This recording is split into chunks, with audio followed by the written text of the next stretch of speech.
Last night, the U.S. House of Representatives voted to pass a bill to reauthorize the Federal Aviation Administration, which includes nearly $1.7 billion in disaster aid funding for the Carolinas in the wake of Hurricane Florence. Joining me now on the phone is Congressman David Rouzer to talk about that vote. Good morning, David.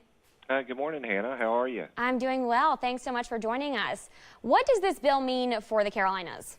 Well, it is the very first step of a number of different legislative steps that are going to be taken to help address the long-term recovery needs of the area.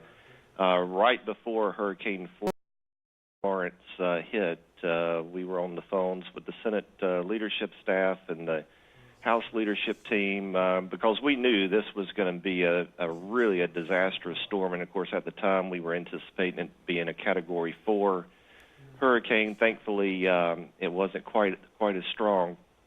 But the fact of the matter is the damage has been absolutely horrific. More than $1 billion has been damaged to agriculture, homes, and many families completely wiped out by the flooding. And I have to say, I just really thank the House leadership team, my colleagues and friends who are appropriators. Everybody came together very, very quickly to put this package together.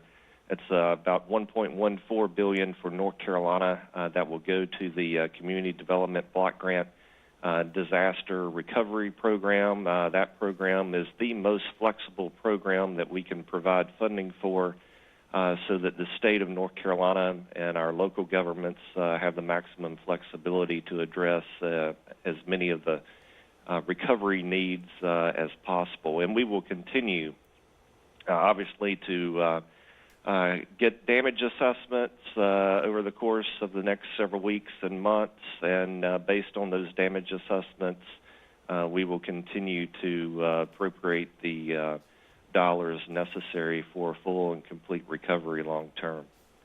Now, based on whether or not the bill gets passed in the Senate, how soon could the Carolinas see that money?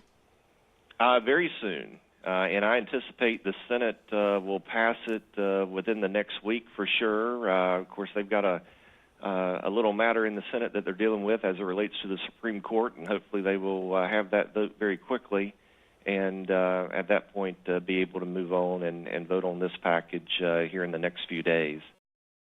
But I anticipate the Senate will pass this FAA disaster recovery bill very, very quickly, and that money will be then on its way to the states to get dispersed.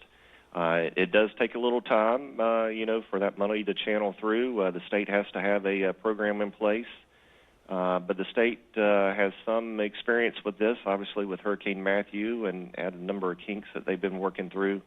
So I anticipate this is going to go much smoother than it has in the past. Now, I know after we saw you last week, you visited a couple other areas devastated by the storm. What did you see there? Well, I have been all around the 7th Congressional District by plane, by helicopter, by foot. The flooding is still significant in so many parts of the district. As you know, I have 9 counties in the 7th Congressional District. All 9 are federally declared disaster areas. 8 of the 9 have been underwater for some time, and many of which are still underwater. The agriculture losses are substantial, more than $1 billion there.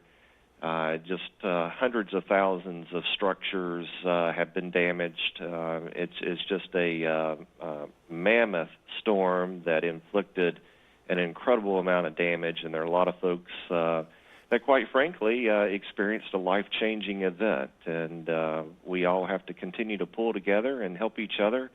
And that's one of the great things that you see in North Carolina, are neighbors helping neighbors, and just that great volunteer spirit and entrepreneurial philanthropic attitude of we can get it done no matter what the hurdle. I know the President was quite impressed with that and quite moved by that when he was with us in North Carolina last week. Just that great volunteer spirit and philanthropic attitude that all North Carolinians have.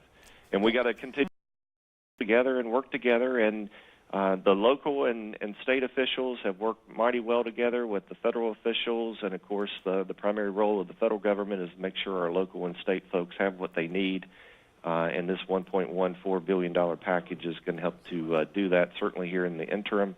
And we'll come back with additional funding as we have better figures and numbers, to move forward in terms of losses in these rural communities for town halls, roads, bridges, you name it. It takes a little while to figure out exactly how much damage you have and then to put together a more complete disaster package as we move forward into the fall of the year here. All right, thank you so much again, Congressman.